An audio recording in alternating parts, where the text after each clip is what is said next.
going to call this meeting to order, and would everyone bow for prayer? Lord, we just thank you for this day, and we thank you for your goodness to us, and ask that you would provide your protection to each and every one of us and our extended families. Lord, just help us now as we deal with business here about the elections and for Madison County, that we would do things according to your will. We ask all this in your name. Amen. Amen. Time for our pledge. Let us salute. Pledge. I pledge allegiance to the flag of the United States of America and to the republic for which it stands, one nation, under God, indivisible, with liberty and justice for all. Thank you. All right, you have before you the minutes from our August the 11th meeting.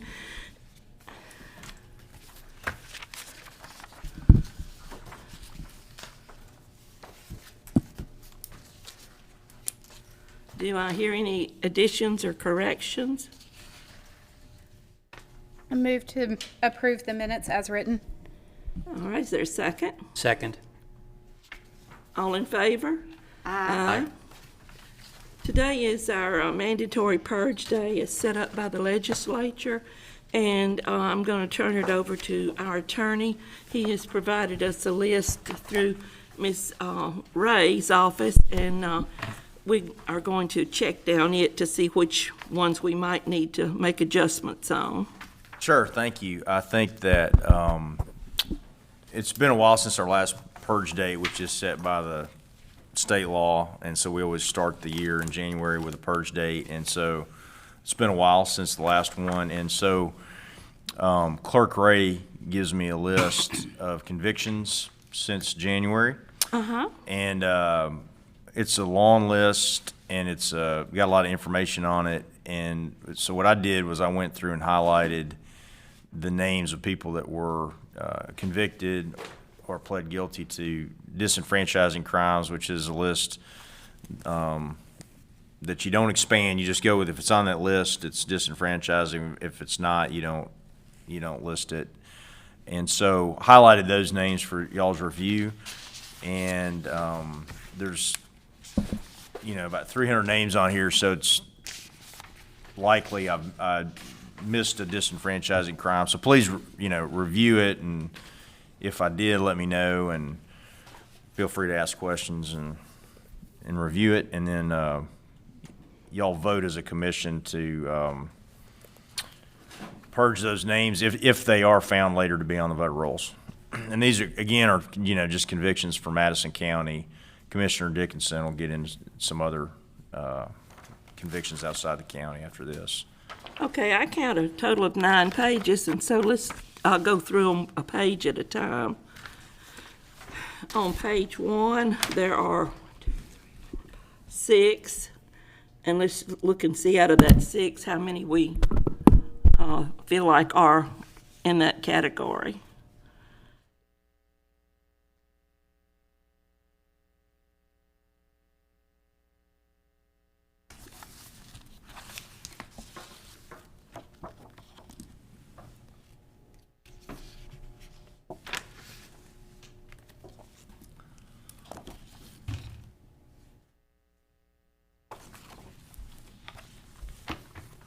All right, I'm going to ask each of the commissioners to take a page.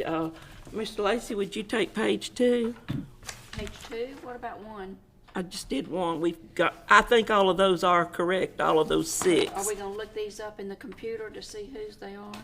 Is We that won't. how you do it? I'm not worried about that yet. Let's just Okay. get a number. Okay. All right. On page 2, what are you asking me to do now? How many there are highlighted in yellow, and do we agree that that's all that are on that page? There's 5 that's checked at this point. Uh-huh. I have a question, and maybe I just don't understand, but regarding about a third of the way down, you have crime against person, carjacking while armed, and then crime against person, murder. Isn't that a disenfranchising crime? Yes, murder definitely is, and I appreciate you saying that. Where's That's, if you go down about a third of the way down the Okay. page, the first, where there's the first break for the person, you'll see it there. And what about aggravated assault, Spence? It's not. Okay. I don't see the murder yet. Right here.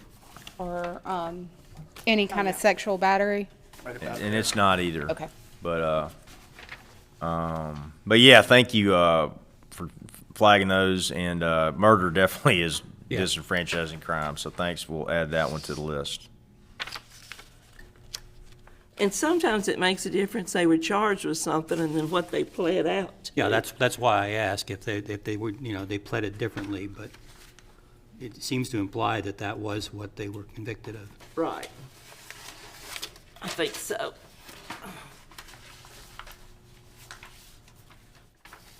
So we think that'd be 6 for the second page? Is that what we get? Yes. Okay. All right, Laura, would you take page 3 and give us a count, and then we'll look down. There's currently 4. I'll check the rest of the.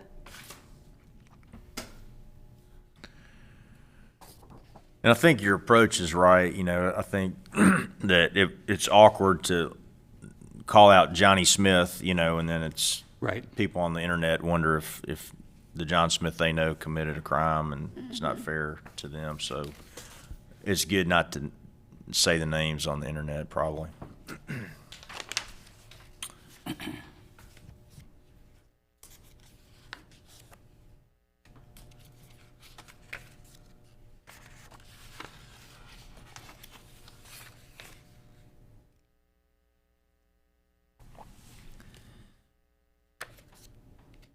She already All said. right, Spence, armed robbery, is that one? Yes. Let's Okay. see. Yeah. Where's that? It is about a third of the way up from the bottom.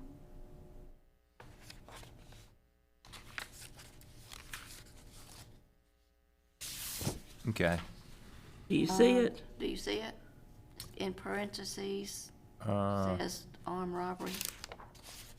I guess I don't, but if y'all see Yeah, it. I see it. Okay. If y'all see it, there definitely is one. 9 up, 9 from the bottom. Okay. I think. Oh, yeah. Okay. Crimes against person. That would make 5 on this page. All right. And that's a good example. Robbery is always a good example. Like, we just go with the 22 that are on the list, and, robbery's a disenfranchising crime, but burglary's not. I don't know why, but it doesn't matter. We just go with right. the 22 on the list. All right, Commissioner Dickinson. All right. We're starting with 4. Let's go down through the list and see if we see anything else. The 4 all seem to be valid.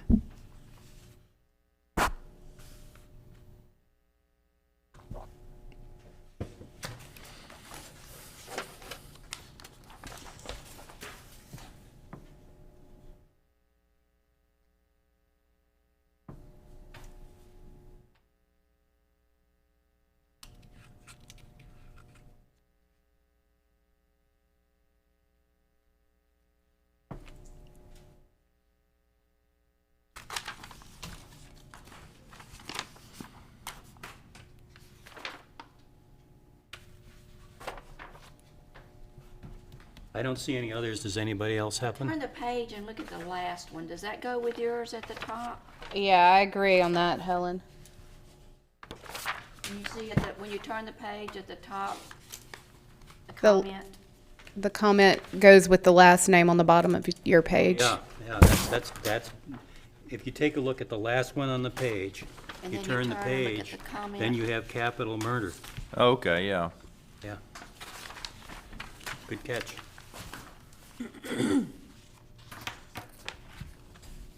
All right, so that'll give us 5 for that page. All right, I'm looking at page 5. We've got just 3 at the moment, but let's look down through here and see.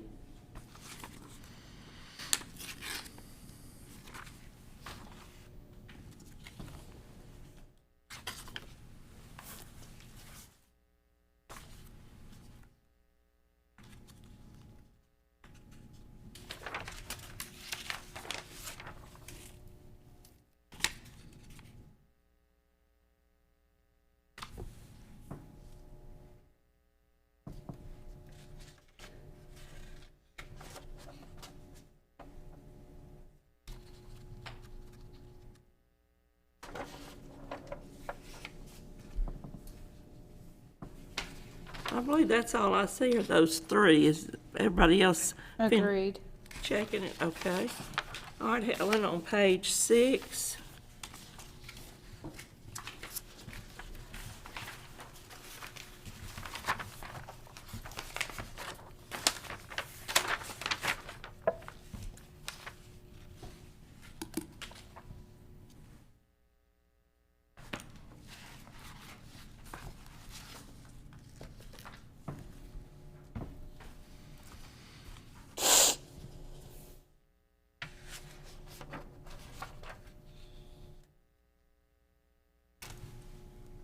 I think it's just the 4 that are already on that page. What'd she say? What about the one midway up that is, it's 97, 37, 35, 3BF? It's halfway on the page. What does it say? Weapon stolen. Possession, sale, first offense. You're wondering if that is one or not? Right. Is that because the weapon was stolen, Spence? That's right. And that required some research in a previous year that I went back and looked at. Okay, that's And, what I was just wanting to verify. It's a good question. And so it's analogous to theft or receiving stolen property. Okay. They've decided. What if they're sentenced to life? Would that be one? Not necessarily. Yeah, Really? yeah. I mean, kidnapping is on this list, and that's not disenfranchising crime. All right, so Yeah, Is that that gives us 4. Back to Mr. Lacy.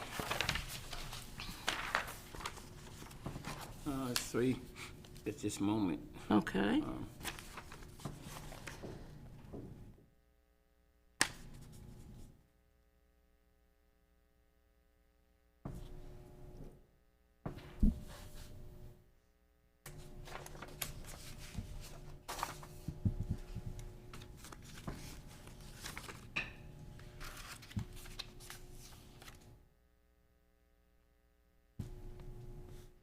I'm going with the 3 that's already marked. Okay. All right. Commissioner Payne? There's 2 on that page that are marked.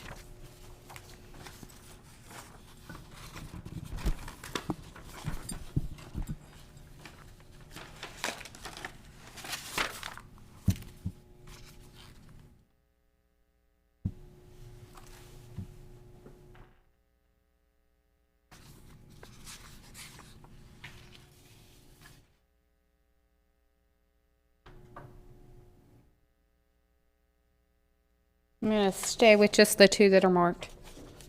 Look, Anita, what is the one that says see case docket for charging information?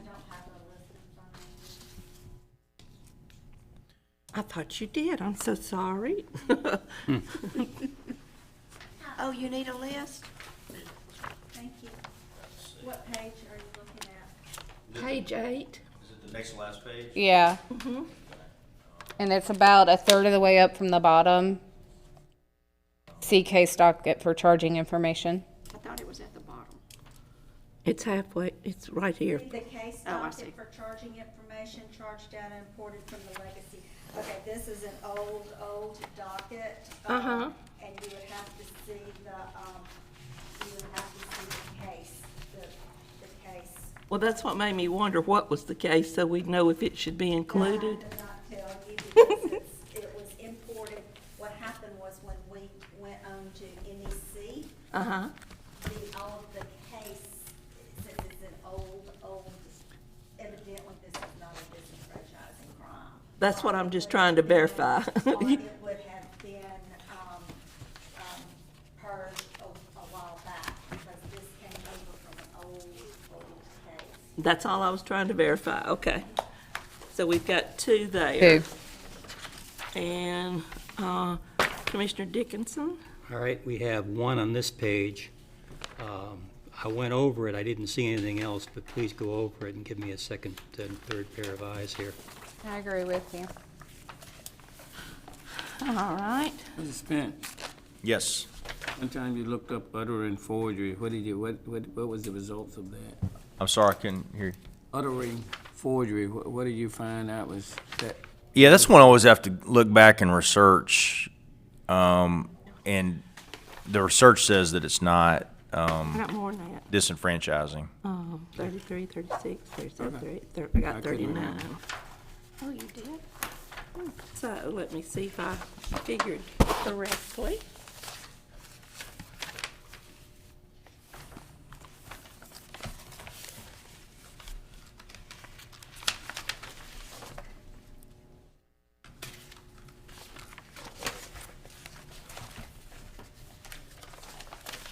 And actually, it may be 40 and that one on page 2.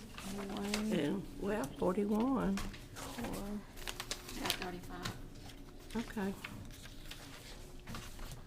Somebody else help us count. 8, 29, 30, 31, 42, 33. I got 34. I got 34. Okay. Do I hear a motion that I we, move that we purge 34 disenfranchised voters from the rolls. could I modify your motion to say we will purge the ones we find? Because so many times we No, to don't. purge the 34 voters that, voters that we have identified who have been convicted of disenfranchising crimes. I second it. Okay. All in favor? Aye. Motion passed. Well, this was quite an extensive list this time, guys, wasn't it? Pat, I'd like to proceed to a second list if possible. I would love to entertain that. Folks, I think we mentioned this in the past, but for a number of years, we've done a very good job of staying on top of this as regards convictions in Madison County. But we have Madison County voters who have committed crimes in other counties in Mississippi. What I've done is, and I only took ones from my district and District 1 and District 3 where the commissioners had asked that I do so, contacted the circuit clerk, followed up on the information that we had from the Secretaries of State's office, and got either sentencing orders or dispositioning orders on persons in other counties, Rankin, for example, Hines, Lee, Lauderdale are some of the ones, and got information from them on the disenfranchising crimes that these voters of Madison County have committed in other counties. Now, I've so far identified 9 such individuals. I've reviewed all the documentation with Spence to make sure that these are indeed disenfranchising crimes and that we have the necessary information. 6 of these people come from my district. 2 come from Pat's district, and 1 comes from Helen's district. And I think you've been provided an opportunity to take a look at the documentation as well. Right. So if there are any questions about that, I would like to entertain them. Spence, maybe you have some comments. And if not, I'd like to put forward a motion to purge these people. Can we get just a one-page list of those names to put in our records for the I will be minutes? happy to supply that to you, but I Because don't you want to did- mention the names here, as you know. Correct, because you gave me the ones that were in my district. Right. And what I did was I asked Commissioner Dickinson to do that because it was tedious, and once he got his done, I felt like he knew the ropes, and he was able to go through and find the people and call the circuit clerks, I will et say cetera. that the circuit clerks in the other counties, they understood this process very well, and they were very helpful. And we still have, just based on the districts that I've called, we probably have another 8 or 9 out there where we've not been able to round up the documentation yet. Right. This is a report on Sims. Tell us about that, where we find it. There is a report on Sims from the Attorney General's office, which does identify people that they believe have committed disenfranchising crimes. And it identifies them by the crime and by the county, and it also gives a probability rating. For the purpose of this exercise, I didn't look into anything below 90%. Right. I wanted to make sure that we were dead on this and not throwing people off the rolls that didn't merit being thrown off the rolls. And then, of course, I asked several of you if you wanted to participate, and we did. Then I called the circuit clerk. I asked for disposition orders. I asked for sentencing orders. I took a look at it, passed it over to Spence to make sure. And that's how we compiled the list of 9 people that we have so far. There are more people on those lists that need to have a look at. And of course, we don't want to put out anybody. For example, we have a couple of people that are on the Attorney General's list for bad checks. I don't think bad checks is a disenfranchising crime. It's not. Right. So I did not even follow up on that. That's Sure. no concern of ours. This We is only the- wanted to look at things that Just for were, clarification, these are people that are, it's an AOC report. These are people that have committed crimes in other counties that have actually moved into Madison County, that now Correct. reside in Madison. They're County. registered voters in Madison County. and it's important to understand, in our state, you are eligible, God knows you don't want to be eligible, but you're eligible for elimination from the voting rolls for disenfranchising crime if you've committed a crime in this state. If you've committed a crime in Maine or New York or Alabama, that's not eligible. It has to be in this state, but not just this county.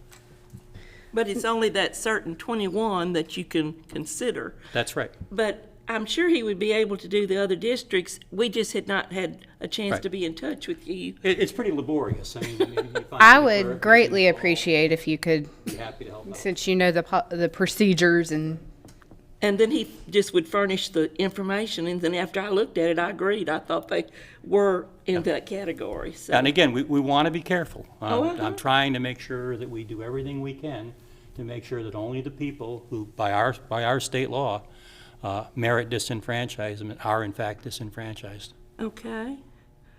Well, do I hear a motion to also include this 9 that have been developed from the AOC list? so moved. All right, is there a second? I think Mr. Dan ought to second it. Thank you. Okay, I'll second it. Okay, all in favor? Aye. Opposed? All right, motion passes. We have, how many pages? 8? And Dan, would you take the ones that, we have 9 pages, take the ones that are the group that you just did? Sure. And do all of those? Okay, Plus, page 8 and 9 of our big list, all right. okay? And, Hang on a minute, let me write all this down. okay. Okay, Dan's got the last 2 pages. And, Okay, and the 9 he has And the from the 9. AOC, yes. Okay. All right. And, Lauren, would you take 1 and 2? And Helen, you take 3 and 4? And let's see.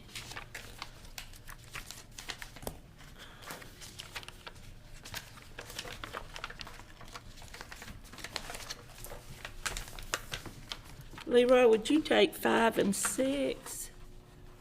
Okay.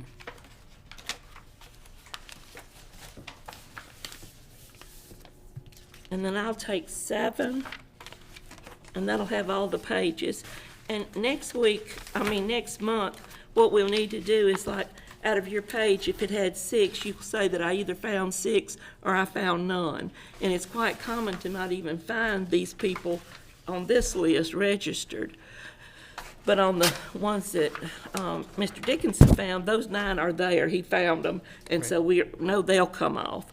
But we like to make a report the next month showing how many of these 34 and 9 would be 40 what? 43. 43. How many of that 43 we actually were changing the status of? And then we can just report that as a total next month. Okay? Down to Ms. Ray. Okay, so I'm going to pass the VR 001 report down, and we have, looks to be about 204 voters that have moved within the county since last, for the month. Okay? Last, two meetings ago, I was not here last meeting due to being ill, But 2 months ago, two meetings ago, you had asked for the election dates for 2022. Yes, And let me give those to you. The primary for next year will be June the 7th, and then the runoff for that will be June the 28th. okay. All right, the general will be November the 8th, and then the runoff for that will be November the 29th. Okay, thank you so much. All right. So with that being said, I also had given you I do not see it on the agenda, a permanent voter. We did not get it. I think only District 2 got the memo. It was on my desk. I thought everybody else had gotten it. We didn't ever We see didn't it. get it, so it's not on our agenda. Okay, when that happens, you need to give it to whomever is making the agenda up so that it will be on the agenda.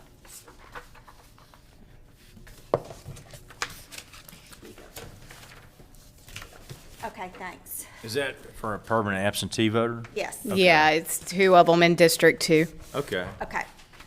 All right. Also,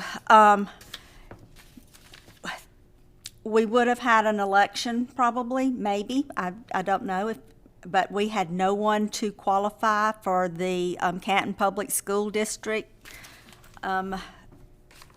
board. No one came in, no one qualified. We reached out to them. I think Spence Blackguard. Yeah, you were helpful in reminding me. Yes. It's a complicated district because some of the Separate. board members are appointed and then 2 are outside the city of Canton, so they stand for election. So it is confusing. And last time, the board, nobody qualified and they had to have a special election. So Clerk Ray this was like 5 years ago, was helpful in reminding me to remind them. And so I did on y'all's behalf and sent an email saying we think that it's time for an election at this point. And so we notified the attorney for the board and, so nobody qualified. No one's qualified. And So this what is- happens now? I guess, and again, let me just say, it is confusing and I stand to be corrected, certainly. I'm not the board attorney for them, but, as I think it, if no one did qualify and if this was an election year for them, then they would have to do like they did last time and appoint somebody to fill that role and then have a special election, the next election to fill the unexpired term, for that seat. So, that's how that would go. Would that roll it to the June primary? No, it'd be like, they usually, when there's a special election, you set it for the general election, the next Right. big general election. So it'd be November of this November, yeah. This year? No. No. Next This year? Next year. next year. So, that could happen. And again, I'm not the expert on that school district, certainly it is confusing, but it did happen last time and it's happened before and it might have happened again, so. Well, But we did we tried to tell them before the deadline, just to have that conversation and Right. either it is or if we're wrong, but so we tried to tee it up. Mr. Lacy, do you have any knowledge about any of it? You haven't been contacted or anything? Okay. I mean, Okay, I haven't either, and so I just was wondering where we stood with it. I What don't think about anybody knows. A long time ago, I worked for a state senator in New York, very, very prominent individual. And he told me he only learned 2 things in politics: don't ever judge a beauty contest or run for school board. Apparently, that advice has trickled down here. I don't think actually anybody knows that it is an election. That's what happened a couple of years ago. Nobody knew that it was an election because actually it comes from the superintendent's office and nobody has made it public that there is a opening. That is Right. the problem. It happened 2 years ago. Nobody ever knows that there is an election because nobody publicized that the office is time for election. and that is the problem. It actually comes from the superintendent, so I don't know whether this new superintendent even knows.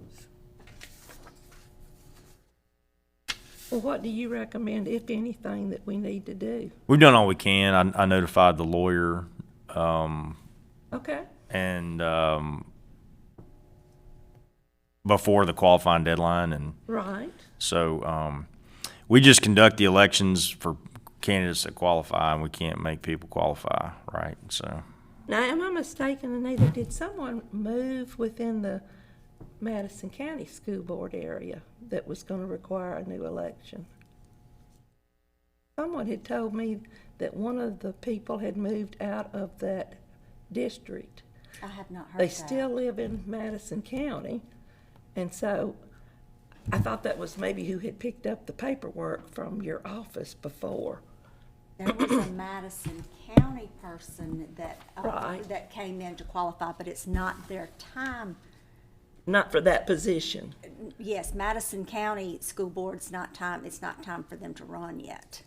You know, those school It was a board, they're different one. staggered. Yeah. Right, but I was thinking that I'd heard that one had moved. Okay. And would that then make that be? I didn't realize they had moved. They just came in to pick up some paperwork, and I said, well, that's not, I think it, I know who it is, but they came in, but I said, it's not time for them to qualify, but they didn't say I'll they get had with you after the moved. meeting, and we can see if it's Yeah. the same person we're talking about. there was a person that moved out of the district, and somebody was appointed on the school board, and you saw that. The person that picked up the papers wasn't that person. Oh, I don't know. That's what I'm And asking. I think that at some point, they're probably, I don't know where they are in the term. It might be that the next general election, it's time for that seat to be up anyway. If not, there would be a special election, but just not Okay.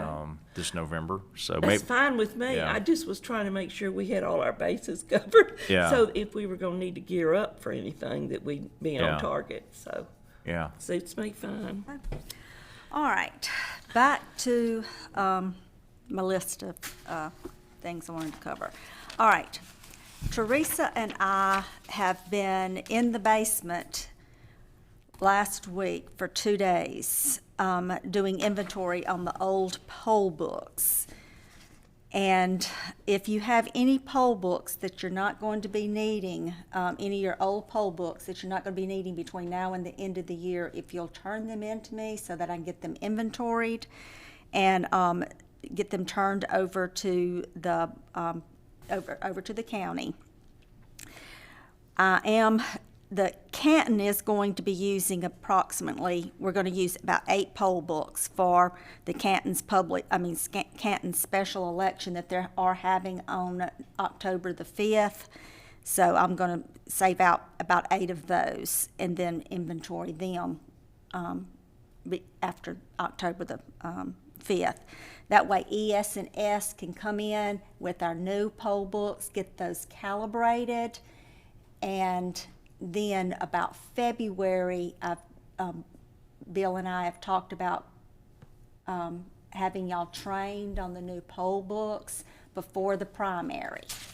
So about February, if we'll pick a date that everybody's available and get everyone trained on the new poll books before the primary. Good. Okay. So I'm just wanting to keep y'all up to date on that. So sometime in the next few weeks, if y'all will get those to me, we're still inventorying them, and Bill's gonna have his people to come out and get the new ones calibrated, so they'll be Okay. ready to go for training for Yeah, y'all. okay, great. Okay? And that's all I have, unless you have some questions for me. Thank you. Okay? All right, now moving down to our purges by district, and the time frame is August 5th through September the 7th. And District 1, 17, District 2, 19. District 3, 12, District 4, 21? District 5. 23, Do I hear a motion? so move. Is there a second? Second. All in favor? Aye.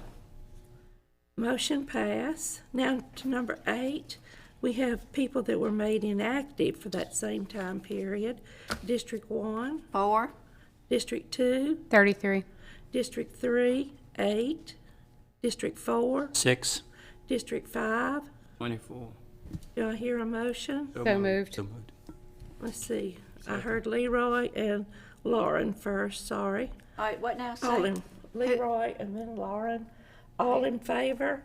Aye. Aye. I have a question, and I think it's probably something very easy to answer, is that, are we through with our cards that we had received initially? Okay. All right, then that's great. I would love to hear that Secretary of State Watson was going to send out another mailing, because in my mind, that made such a good trigger for us to be able to have something to research, and so, And it's important, I mean, it not only, it helped us find voters, right, not just change voters. It helped us find where their real address is, where their real district is. And that helps them, and it helps our system. right. Very worthwhile endeavor. Right. Okay, last month we had discussed maybe contacting the Madison County Schools to see if the calendaring could free up some of their schools as possible precincts. And we were gonna have everybody bring back a list today, or just mention one if there's something you need. District 3, my precincts, I think, are going to remain as they are. I had a scare first of the week, but I think it's going to work out about something being sold, but I think they're still going to allow us to be a precinct.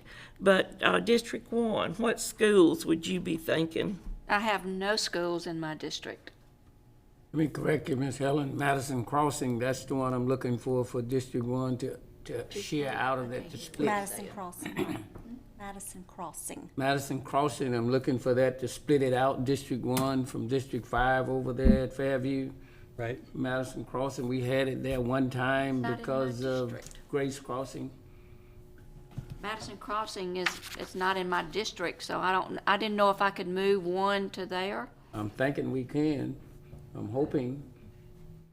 I'll check with Best Secretary of place. State and see. At the best place, because we had the special election at one time, so, I remember, yeah. I mean, we can ask. It may be possible not to, right now with redistricting fixing to start, that we could do a bubble like we did out off of 463 when we had to get China Grove, because there was no other place available, and they allowed us to just make a bubble line of the district so that it included the school. Yeah. And You know, Spence is frowning. well, it's, I like that practical approach. I'm all about that for elections. One thing that, a challenge of it is the statute says the polling location has to be in, and y'all know this, the district. And so Right. that makes it hard. And so I'll mention that. But certainly explore it with Secretary of State's office, and I'm here to help however we can. And a neat thing is we're about to have, redistricting with the census too, so y'all definitely weigh in with your supervisors on, as well as they draw the lines, so. Right, right. Yeah, well, we've been working on that, so I could, because I have several districts or precincts that I might have to move. So Pat and I have been working on our maps, trying to see what District 1 needs to do, because I just don't have any place to move them. So we're working on it. All right, so. good. All right, District 2, what schools? Madison Avenue and Mansfield Elementary. Your district has exploded. It has.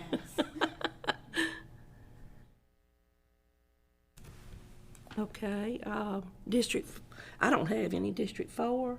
I don't have any changes at the present time, but we've also had a big increase in population, I believe, in 4. So I'm kind of waiting for redistricting to tell us Yeah. if there are any additional needs. I'd like to talk with Leroy about that at some point as well, since we share several precincts, or 2 precincts. Mr. Lacy?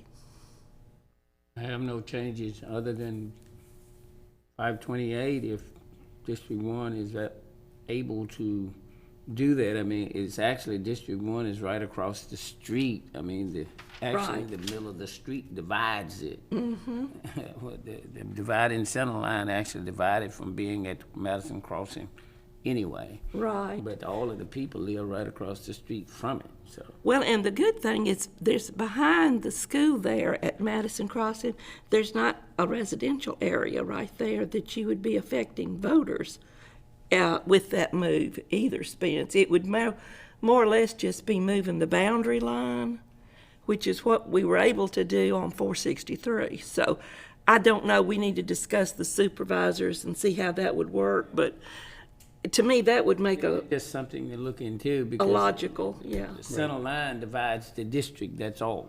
that's right. Yeah. I mean, in the best case scenario, I don't know how hard this is to do, frankly, but if they could move the line to include it, that would solve the legal problem and Right. not really.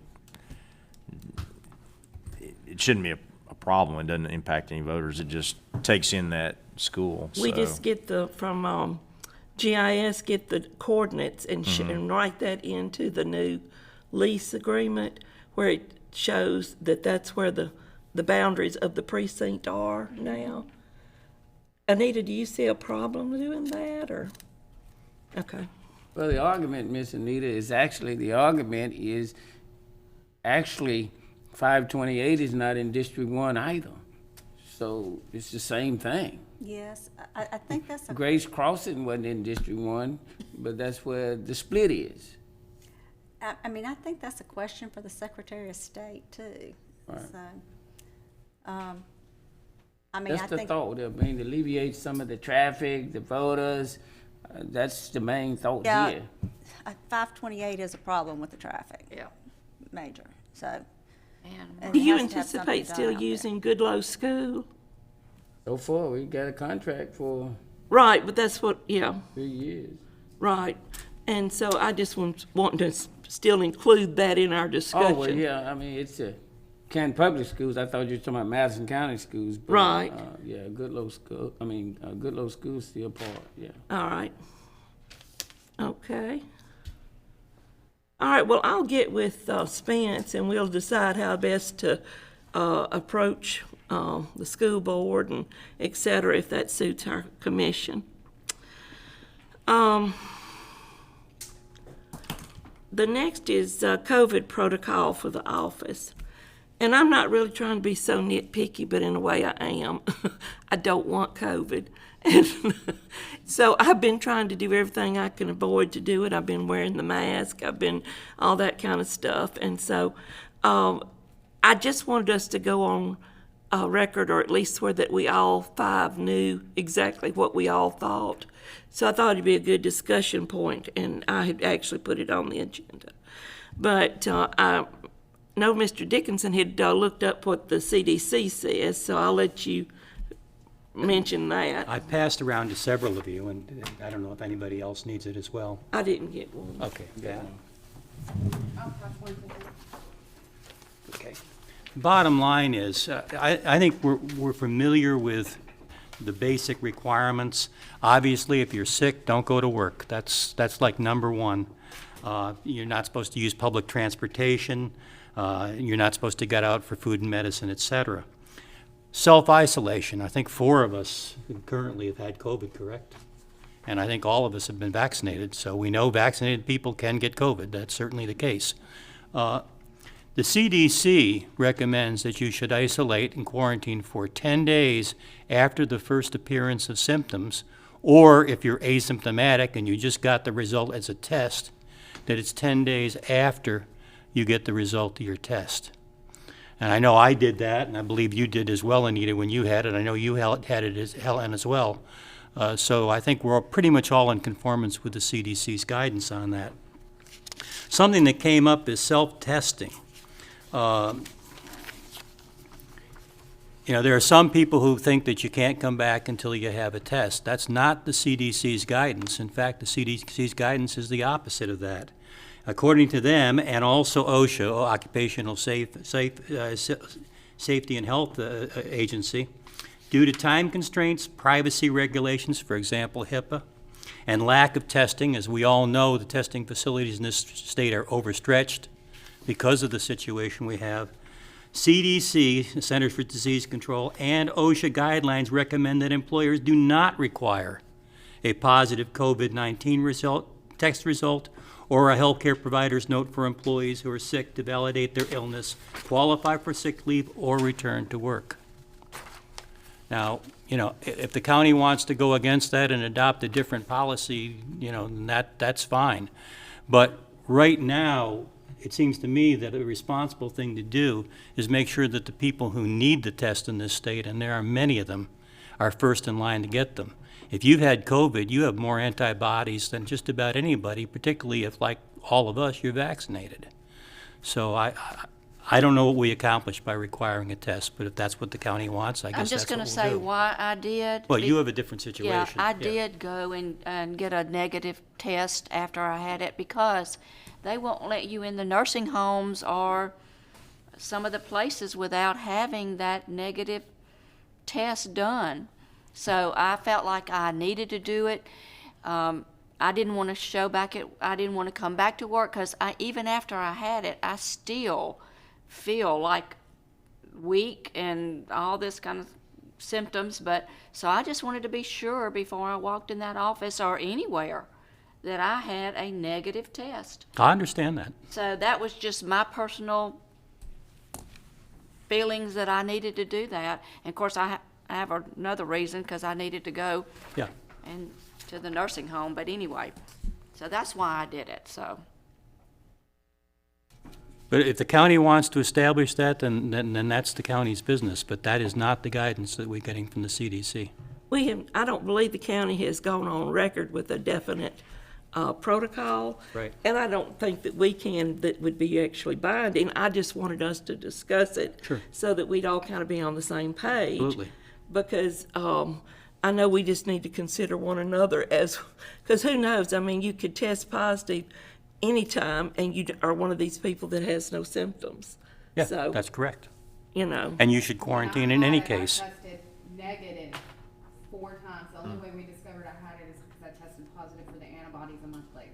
Right. Yeah. And so that's what's so frightening, I guess, about this, disease. But any other comments? Well, the main comment that I have is, I understand CDC guidelines, and I understand all of this, the doctors, I understand all this political thing, but I also understand that people have a personal sense of mind to handle this as well. Sure. Not so much of trying to depend on what the doctor said, because every individual is totally different with this stuff. Everybody's not the same, and everybody's not going to receive it the same. All I'm saying, protect yourself and protect other folks while you're protecting yourself. Think of more than just self. This election, I tell them down at the election center, this election stuff will be here when you gone, and somebody else will be running it, regardless. So all I'm saying is be careful, be safe. My concern with ECAM is everybody's safe, not what everybody thinks and feel. There were folks that came to the training, I found out, did not spend their time at home and came to these trainings. It's unfair to other folk. Yes, it I don't is. care what you say. It's unfair, because I don't know who I'm walking around, and you don't know who you're walking around with either. Right. So we have to think ourselves. At least do your own homework. Don't worry about this paper. If you know you hadn't spent your time, do it. That's all it's sense. Right. Well, I wound up having to quarantine because my grandson got it. I had taken him to the dentist, and so I wound up having to be in the 10-day quarantine. I have never had any symptoms, never got sick, but I didn't come to the office either because I was afraid that I could innocently transfer it to somebody else. And so I just wanted us to say that out loud because I want us to be careful and considerate of one another. So, well, I really think that we should wait the 10 days and not come to the office. If you decide not to have the test, that's okay. You don't have to, like Dan said, but please wait your 10 days. yeah. Please, that's what we're asking. Well, I think everybody has waited the 10 days. Yeah. All right, let's move on. Is there any new business? Okay, hearing none, I'll turn it to Mr. Spence. Sure. We covered legal things during the meeting, and so after that discussion, I will put on my mask and, All right. and I will not come to the election commission office.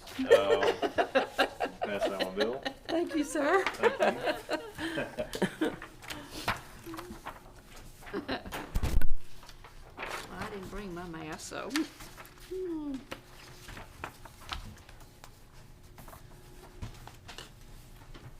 So move to pay Mrs. Spence. All right, thank you. Mr. Lacy? Who? And Lauren. Mr. Lacy and Lauren. Okay, I can't hear that. all in favor? Aye. Aye. Thank you.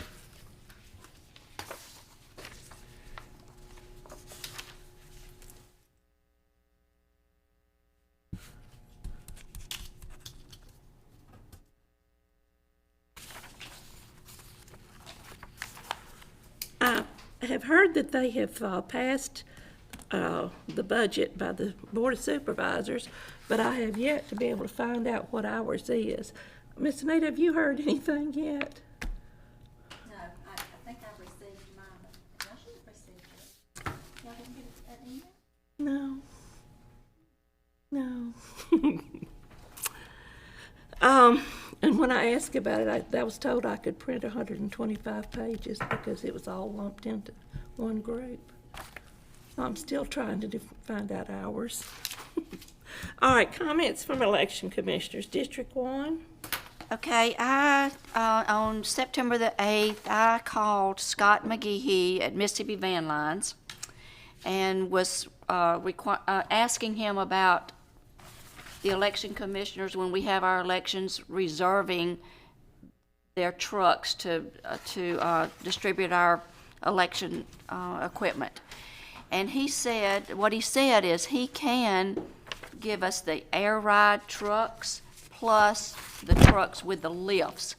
The only thing is that we have to give him 2 months' notice for us to be able to get these these air rides and the lifts. So I just want to put that out for us to realize that. And I think that they will be going up on the price a little bit. I think that Pat got, Shelton gave her a quote. He did not give me a quote when I talked to him, but I just wanted us to be aware and put on the record that Mississippi Van Lines will let us get the trucks that we need, only if we give them at least a 2-month notice. Did he give you what that quote was? Did he give you 2,000 something. per truck, or is that Yes. for, And it was $15.75 a truck. is that per day? Yes. Yeah. Wow. Per day. Did we find out anything else about an alternate source, Anita? They're still working on it. Okay, we're trying to explore some other way, because to me, that's gonna be quite expensive if you're spending $6,000 for the trucks. And, so I was trying to see, was there another source? And, Circuit Clerk and I have been discussing that. Let me ask you something. You said 6, but last time, did we get 4 trucks? He gave us a quote, August the 27th, 2020. You're right, it'd be 8. Yeah. Yeah, it is 4. Yeah, one truck has to run a double route, and, usually it's the one here in Canton does a route, and then they take everything out to the north. I gave Mr. Lacy a list of the routes, though, and I was gonna ask if he would help fine tune that and see if we need to move anything around, because, what I'm hearing from the, administrator is that they do not want the road department involved in this at all. But I think we need to work out a compromise, because the Van Lines is only gonna give us a driver and one person. We need a second person at the very minimum to take those machines in and set them up. So you would need 4 people from the road department. I don't say we need all 20 we've had at times, but I think we needed a minimum 4, don't you, Mr. Lacy? Yes, Ms. Anita, Yes, is it still correct that you're the custodian of this equipment? that is correct. Isn't it correct then that we're supposed to be part of this equipment? Yes. Because these are people, these are independent people. They have no jurisdiction with our machines. Once it leaves my hands, you are responsible for it. Exactly. But we have to be with it in order for us to be responsible for it. Correct. Correct. And so we need to fine tune our route list. But I think that, we still need to have more discussion about how this is gonna go. Because, it seems like a lot of money per election. And this equipment is very expensive and it's very, it can be very fragile if you, Well, I have just I've seen seen the it equipment dropped. as they would roll the And DS 200 up the ramp even. If you don't have 2 people stabilizing that thing, it can tip. and if they don't understand that, Right. then, I've seen them be careless. Yes. I think what we can do, Ms. Anita, yourself, Ms. Pat, and I, get on the agenda sometime later on and meet the supervisor and let them know all of this, because I don't think Mr. Sheldon knows all what takes place in this particular action, because if this van line takes them out, they do not plug up the machines, which is the DS-200, and it needs to be plugged up, whereas the county people know to do that. At least they Correct. plug them up. Correct. It may not be in the proper place right then, but at least they're plugged up and charged up. And I don't think Mr. Sheldon knows that, and I think if we come on with their supervisors, I think they'll give us a 5-0 vote to see about their machine. You are correct. Okay, thank you. District 2. Wanted to report the August voter count as the Secretary of State's website does. I was not here last month. I joined by phone due to an illness in my household. So I didn't report the numbers last month. I think the numbers that I reported in July was Madison County was at 98% registered voters of the registered voter population age. We are now at 97%. So we're moving in the right direction. The registered voter age for the county is based on a previous census. It's not updated yet to the 2020 census numbers, but should be within the next few months. And that should help us. Yeah. I think Dan ran some preliminary numbers on it and estimated would put us down to 92% registered voters. Yeah. So. Wow, that would be amazing. That would be good. I mean, we've been over 100% for so long, so y'all really done an admirable job of that. All right, District 3, I don't have anything else. District 4, Yeah, just briefly, 3 of us went to the National Conference of Election Officials. It was very interesting. It's the first one I've been to. They did a great job in terms of making the thing totally nonpartisan. Lots of very informative sessions. There's one group, I would say, that is interested in doing things like vote by mail and that sort of thing, and there's another group that is interested in making voting easier for people to come to the polls and vote. We saw some very interesting technologies, some new bags that seem to be stronger than the ones we're using and also collapse so that they're much easier to store. We're having one of those shipped that you all can take a look at, see what you think about that. We saw a lot of good ideas. One of the things that it's possible for us to do, though we would certainly need to look into the expense, is show voters on our website and on the county's website how many people are standing in line at each polling place at any given time. So that if you're headed to work and you find out there's 100 people standing outside your polling place, you might just want to get it on the way home. I think our voters would appreciate that. Another thing is chat box technology, where the standard questions that we all get on election, like, where do I go to vote? Can I vote in both the Republican and Democratic primaries, et cetera, you would have a chat box on the website for the county that would have the answers for those questions. So people would just type the question in, or even have a list of the questions, they'd hit it, and then we could spend our time dealing with the more specific individual crisis situations, which is really where we should be spending our time. So that could help us too. There were other ideas as well. I've shared them with some of you. Very worthwhile event. I think the county got its money's worth out of it. And I enjoyed going with both of you. All right, District 5. Not really. I'm set to meet with the Secretary of State tomorrow, meeting. Don't know what's gonna come out of it, but we're set to do that for the whole state, but whatever happens, we'll be trying our best to make it happen for everybody.